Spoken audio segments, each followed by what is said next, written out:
사도신경으로 신앙 고백 드립니다. 전능하사 천지를 만드신 하나님 아버지를 내가 믿사오며 그 외아들 우리 주 예수 그리스도를 믿사오니 이는 성령으로 잉태하사 동정녀 마리아에게 나시고 본디오 빌라도에게 고난을 받으사 십자가에 못 박혀 죽으시고 장사한 지 사흘 만에 죽은 자 가운데서 다시 살아나시며 하늘에 오르사 전능하신 하나님 우편에 앉아 계시다가 저리로서 산자와 죽은 자를 심판하러 오시리라. 성령을 믿사오며 거룩한 공회와 성도가 서로 교통하는 것과 죄를 사하여 주시는 것과 몸이 다시 사는 것과 영원히 사는 것을 믿사옵나이다. 아멘. 이 아침에 우리에게 주시는 하나님의 말씀은 학개서 2장 10절에서 마지막 23절 말씀까지, 학개 2장 10절에서 23절 말씀까지 말씀 찾으셨으면 한 목소리로 같이 읽습니다.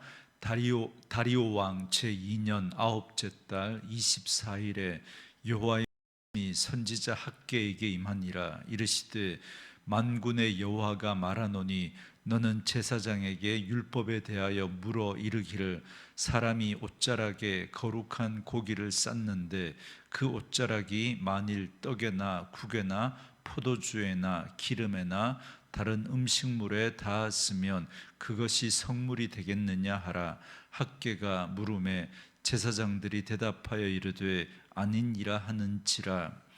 학개가 이르되 시체를 만져서 부정하여진 자가 만일 그것들 가운데 하나를 만지면 그것이 부정하겠느냐 하니 제사장들이 대답하여 이르되 부정하리라 하더라. 이에 학개가 대답하여 이르되 여호와의 말씀에 내 앞에서 이 백성이 그러하고 이 나라가 그러하고 그들의 손의 모든 일도 그러하고 그들이 거기에서 드리는 것도 부정하니라.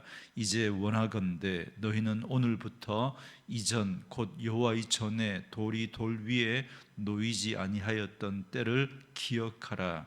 그때에는 20고루 곡식 더미에 이른즉 10고루 뿐이었고 포도즙 틀에 50고루를 기르러 이른즉 20고루 뿐이었느니라. 만군의 여호와가 말하노라. 내가 너희 손으로 지은 모든 일에 곡식을 마르게 하는 재앙과 깐부기 재앙과 우박으로 쳤으나 너희가 내게로 돌이키지 아니하였느니라. 너희는 오늘 이전을 기억하라. 아홉째 달 24일 곧 여호와의 성전 지대를 쌓던 날부터 기억하여 보라. 곡식 종자가 아직도 창고에 있느냐? 포도나무, 무화과나무, 석류나무, 감람나무의 열매가 맺지 못하였느니라. 그러나 오늘부터는 내가 너희에게 복을 주리라. 그달 24일에 여호와의 말씀이 다시 학개에게 임하니라. 이르시되 너는 유다 총독 수룹바벨에게 말하여 이르라. 내가 하늘과 땅을 진동시킬 것이요 여러 왕국들의 보좌를 엎을 것이요 여러 나라의 세력을 멸할 것이요 그 병거들과 그 탄 자를 엎드러뜨리리니 말과 그 탄 자가 각각 그 동료의 칼에 엎드러지리라. 만군의 여호와가 말하노라. 스알티엘의 아들 내 종 수룹바벨아, 여호와가 말하노라. 그날에 내가 너를 세우고 너를 인장으로 삼으리니 이는 내가 너를 택하였음이니라. 만군의 여호와의 말이니라 하시니라. 아멘. 오늘은 함께 읽으신 학개 2장 10절에서 23절 말씀을 중심으로 순종 위에 새겨진 인장이라는 제목의 말씀으로 잠시 은혜를 나누겠습니다. 선지자 학개는 하나님의 말씀을 따라 성전 건축을 독려하였습니다. 포로에서 귀환한 이스라엘 백성들은 처음에는 열의를 가지고 성전 건축을 시작했지만 사마리아인들의 방해가 계속되니까 결국 성전의 그 열의는 꺾여 버리고 하나님의 때가 아니라고 하면서 영적인 무관심과 나태함에 빠져버리고 말았습니다. 이에 하나님은 선지자 학개를 통해 말씀을 선포하셨습니다. 사실 학개가 오늘 본문의 말씀을 선포하기 전에 선지자 스가랴가 먼저 활동을 시작해서 유다 백성들에게 회개를 선포했습니다. 그 내용이 스가랴 1장 1절부터 6절입니다. 그래서 오늘 본문은 스가랴가 선포한 그 회개의 말씀과 연관된 말씀입니다. 먼저 11절부터 14절은 성전 건축에 앞서 유다 백성들의 부정함을 지적하고 있습니다. 그래서 거룩할 것을 촉구하는 말씀입니다. 먼저 12절과 13절에 보면 제사장들에게 옷자락에 닿은 거룩한 고기에 관련한 질문을 합니다. 거룩한 고기란 제사를 드리기 위한 제물을 말합니다. 그런데 이 거룩한 고기를 쌌던 옷자락이 다른 물건에 닿으면 그 물건도 거룩해지는가라고 질문을 합니다.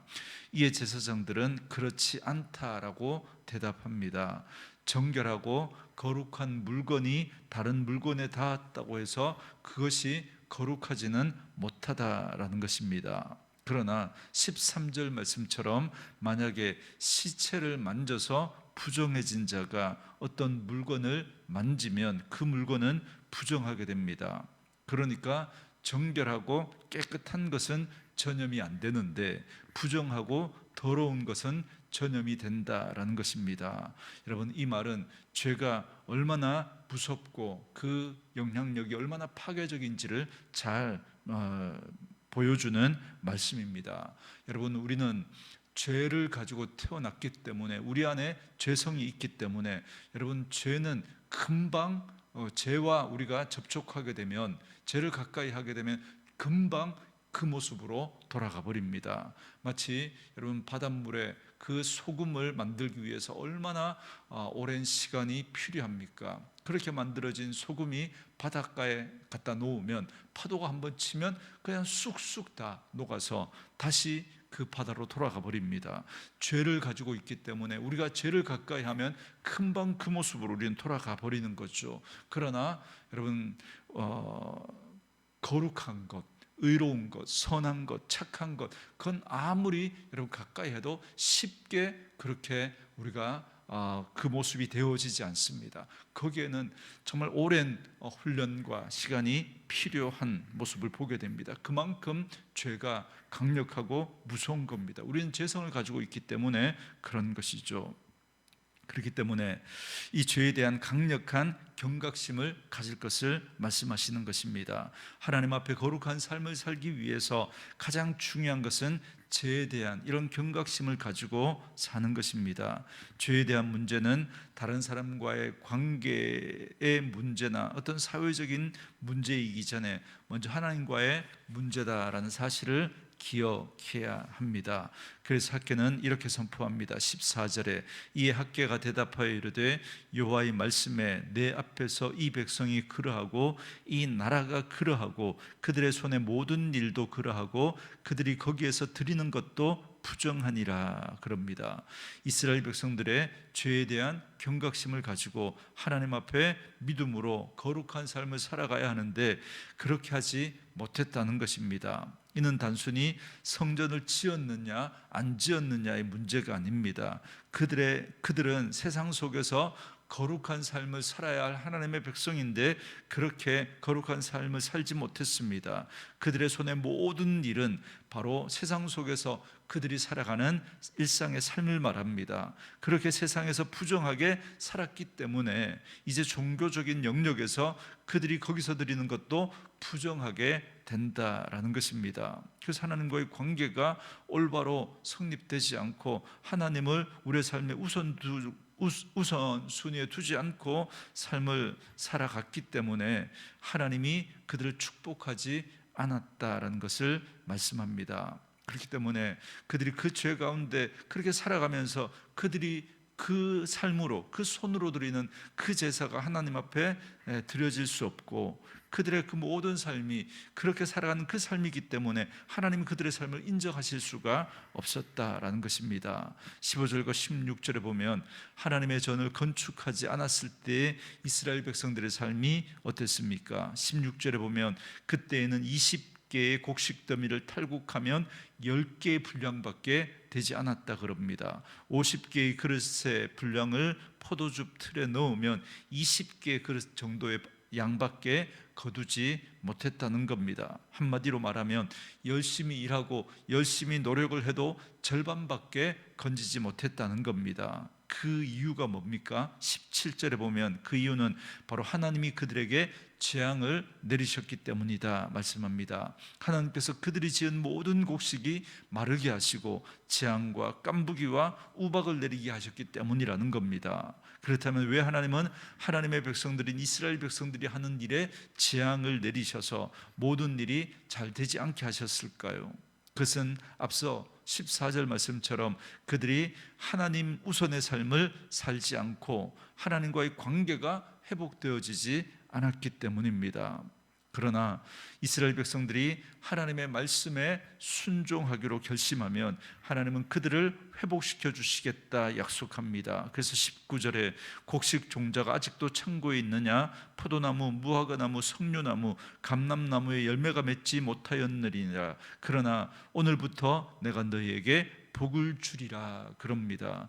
이처럼 하나님은 그들에게 복을 주시겠다 말씀합니다. 하나님의 말씀에 순종하면 하나님은 그들의 삶에 복을 내리시겠다는 거죠.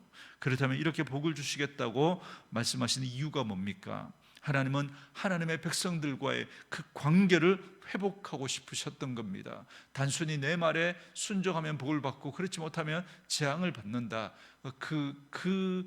그 말씀 속에 담겨 있는 하나님의 마음은 그걸 통해서 너희들이 하나님을 인정하고 하나님과의 바른 관계를 맺고 하나님은 그렇게 그들과 만나고 싶으셨던 겁니다.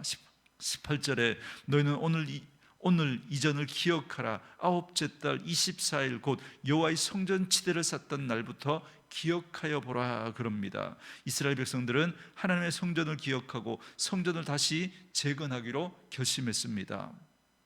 성전 재건은 하나의 상징이라고 그랬죠. 성전은 하나님과의 만남입니다. 그 성전이 세워진다는 건 바로 하나님과의 관계가 회복되어진다는 거거든요. 그렇게 하나님과의 관계가 회복되어질 때 하나님은 그들과 함께 하시고 그들 가운데 은혜를 베푸시고 그들을 지키시고 돌보시는 하나님이십니다. 그런데 그들이 그 성전 지대를 놓던 날부터 해서 여러 가지 방해로 인해서 중단되어지고 자신의 삶에 몰두했지만 그러나 그 삶에 얻는 것이 없었던 그 삶을 기억해 보라는 겁니다. 그것을 통해서 하나님이 그들에게 복을 주시는 분이라는 사실을 그들이 다시 기억하고 그 하나님과의 관계가 회복되어질 때 그들의 삶도 회복되어질 수 있음을, 그들이 이 땅에 살아가는 그 삶이 의미 있고 행복할 수 있음을 말씀해 주고 있는 것입니다. 그래서 하나님을 우선순위에 두고 살아가라는 것입니다. 우리가 하는 그 모든 일이 하나님과 관계가 있어야 합니다. 여러분, 성전이 세워졌다라고 하는 건 하나님과의 관계가 회복되어진 거거든요. 그 하나님과의 관계가 회복되어지고 난 다음에 그 사람이 하는 모든 일이 의미 있을 수가 있는 겁니다. 그런데 하나님의 성전이 무너졌는데 하나님과의 관계가 깨어져 있는데, 그런데 내 삶만 생각하고 내 필요만 생각하고 우리의 일상의 삶에 그냥 우리가 함몰되어서 그렇게 살아가게 되면 그 삶이 결코 복되지 않다는 것을, 그래서 수고해도 얻는 것이 없고 어떤 일을 해도 그것을 통해서 만족을 얻을 수 없는 그 삶을 말씀해 주고 있는 것입니다. 하나님의 백성들을 향한 하나님의 계획은 그들을 통해 하나님이 영광을 받으시려는 것입니다. 그런데 이는 단순히 하나님만 높임을 받고 하나님만 영광 받으시겠다는 게 아닙니다. 하나님은 하나님의 영광을 구한 그 하나님의 백성들을 축복하시고 그들을 복되게 하시려고 하시는 그 의도를 가지고 계셨던 겁니다. 우리는 이 우선순위를 바로 해야 합니다. 우리가 먼저 힘써야 할 일은 우리의 축복과 우리의 행복이 아니라 하나님의 영광입니다. 그렇게 우리가 하나님의 영광을 구하고 하나님을 우리의 삶의 우선순위에 두고 살아간다면 그 안에서 우리는 참된 행복을 맛보고 저절로 그 삶에 하나님의 축복이 임하게 되는 것입니다. 그러나 이 순서가 바뀌게 되면, 그래서 먼저 내 행복을 추구하고 내 복을 구하고 살아가게 되면 그것이 하나님 앞에 죄가 됩니다. 여러분, 죄는 무엇을 했느냐 하지 않았느냐의 문제가 아니라 죄의 가장 큰 특징을 말씀드리죠. 지독한 자기 중심성이라고. 그래서 내 행복을 위해서, 내 기쁨을 위해서, 내 만족을 위해서 하나님마저도 도구화해 버리면 안 된다라는 것입니다. 우리의 삶의 우선순위 하나님을 두고 하나님과의 바른 관계를 맺고 그 바른 관계 속에서 우리에게 주어진 그 일상의 삶을 우리가 살아가게 될 때 그 가운데 하나님의 복이 임하게 되는 것입니다. 그럴 때 우리는 참된 기쁨과 만족을 누릴 수 있게 되는 것이죠. 그러므로 내가 하나님보다 더 소중하게 여기는 것, 하나님보다 더 우선순위를 둔 것은 없는지 우리 자신을 살펴봐야 합니다. 그래서 하나님 앞에 거룩하고 구별된 삶, 하나님을 내 삶의 온전한 주인으로 고백하는 삶을 회복해야 할 것입니다. 그럴 때 하나님은 우리에게도 이런 동일한 약속을 주십니다. 23절에 만군의 여호와가 말하노라, 스알디엘의 아들 내 종 스룹바벨아, 여호와가 말하노라, 그날에 내가 너를 세우고 너를 인장으로 삼으리니 이는 내가 너를 택하였음이니라. 만군의 여호와의 말이니라 하시니라. 하나님이 스룹바벨을 세우고 그를 인장으로 삼으실 것을 약속합니다. 여러분, 인장은 우리말로 말하면 인감 도장입니다. 이스라엘 백성들은 인장을 중요한 아주 중요한 용도로 사용했기 때문에 반지로 만들어 끼고 다니면서 항상 몸에 지니고 다녔습니다. 그래서 인장으로 삼으시겠다라는 말은 그만큼 중요하게 여기시고 항상 함께 하시겠다라는 약속입니다. 마치 그 반지처럼, 그죠? 인장 도장을 그 반지로 만들어서 몸에 지니고 다닌 것처럼 그렇게 소중하게 여기고 그렇게 함께 하시겠다는 거죠. 이처럼 하나님은 순종하는 자를 기뻐하시고 그를 귀하게 여기십니다. 그러므로 오늘 학교를 통해서 이스라엘 백성들에게 주신 이 말씀을 기억하고 하나님을 내 삶의 가장 우선순위에 두고 더욱 하나님의 말씀에 순종하며 하나님의 영광을 구하는 하나님 우선순위의 삶을 살아가는 저와 여러분들이 되셔서 하나님이 인장으로 삼으시는 복을 누리며 살아가는 저와 여러분 되어줄 수 있기를 주의 이름으로 축원합니다. 주신 말씀 묵상하시면서 이 찬양 함께 들으시며 기도하는 시간 갖겠습니다.